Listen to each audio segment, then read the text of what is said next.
Menteri Agama kembali mengeluarkan statement kontroversial terkait radikalisme. Lalu apa maksud dengan orang-orang good looking dan hafiz? Menurut Menteri Agama, kami hadirkan cuplikan dialog dengan Dirjen Bimbingan Masyarakat Islam Kementerian Agama Kamarudin Amin dan Wakil Ketua MUI Muhyiddin Junaidi dalam program iNews sore hari ini. Ingin menyampaikan bahwa Pak Menteri tidak mungkin bermaksud mengeneralisir ya atau menuduh sebuah komunitas tertentu. Beliau sebenarnya konteksnya ingin mengattract public attention, ingin menarik perhatian publik bahwa kita semua harus hati-hati karena potensi penetrasi radikalisme atau ekstremisme itu bisa masuk dengan berbagai cara, dengan berbagai modus, dengan berbagai varian-variannya, dan itu bisa masuk di mana saja.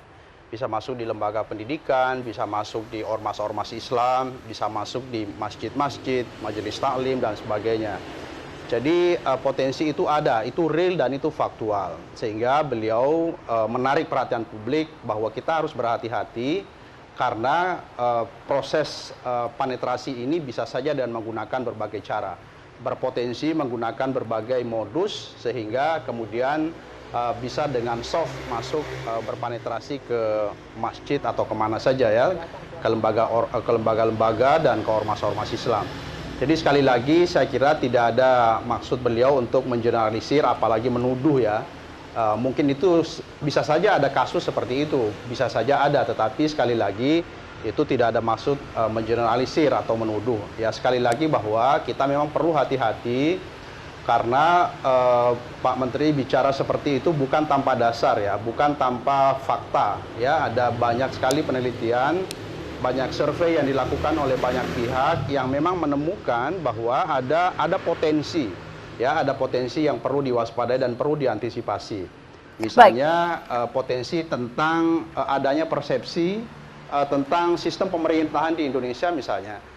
Kalau kita bertanya atau kita katakanlah kita melihat hasil survei yang dilakukan oleh beberapa lembaga. Saya mengutip satu lembaga saja, misalnya penelitian dilakukan oleh Center for the Study of Religion and Culture yang dilaksanakan dari UIN Jakarta, misalnya menemukan bahwa di masjid-masjid di Jakarta saja itu ketika ditanya takmir masjidnya, apakah Anda setuju misalnya dengan pemerintahan khilafah misalnya.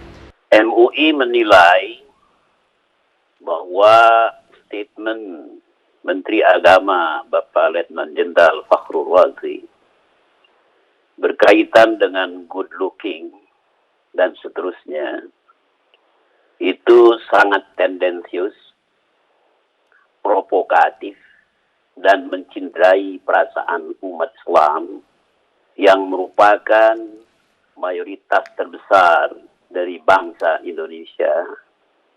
Dan dapat dipahami bahwa kata hafidul Quran, memahami bahasa Arab, sebagai salah satu contoh dari mereka-mereka yang dianggap kelompok radikal atau the radical hardline groups of the Muslim community. Sangat menyedihkan. Dari sejak Bapak Menteri diangkat sebagai Menteri Agama Republik Indonesia, selalu melontarkan isu-isu radikalisme, di mana tuduhannya adalah kepada umat Islam. Kalau kita lihat kata hafidul Quran, orang yang hafal Al-Quran, dan memahami bahasa Arab itu seakan-akan ciri khas daripada kelompok radikal. Nah ini tentu harus diklarifikasi dan ditarik oleh Bapak Menteri pernyataannya, karena telah menimbulkan pro kontra yang sedemikian luas.